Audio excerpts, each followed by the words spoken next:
为了要抢这少年人的选票，民进党副总统候选人萧美琴去到校园和学生座谈，伊用这花虎和色国做例来看台湾，认为这国家袂当拢无进步，而且这执政者要有真强的抗压性。也那这民众党的吴欣盈是伫咧背会，最近含这外交部政绩，讲内容叫互站头起尾啊，讲这批评外交部的拢是有建设性的方案。啊！那国民党的赵少康10月去到台大演讲，即上台就声援香港一传媒创办人黎智英，而且呼吁中港就要合法对待，呼吁这中国就要合法对待香港。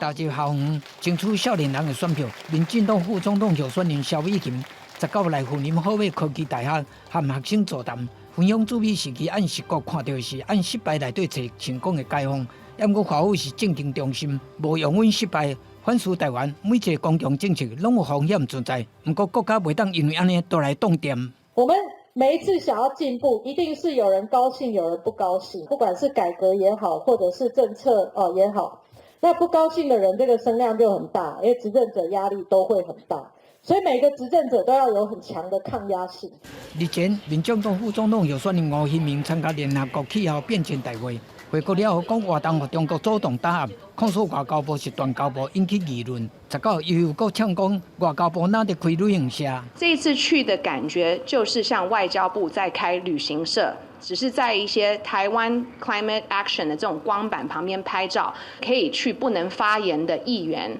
来出来跟我们喝一杯咖啡。吴欣盈嘛澄清对外交部的批评是有建设性方案，毕竟台湾外交处境困难，时空背景无同。外交部是不是嘛爱调整做法来应用，这是重要。那国民党副总统候选人赵少康18日台大演讲，一上台就声援香港一传媒创办人黎智英，要求中国爱好好对待香港。我不是只是声援黎智英，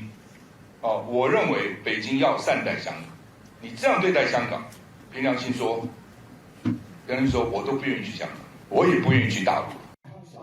赵少康嘛强调讲，反对中国介入台湾选举，嘛要求北京政府好好对待黎智英。若要离开台湾民心愈来愈远，对着上台座谈取消了，赵少康19暗改去联合大学演讲，继续争取青年的选票。记者综合报道。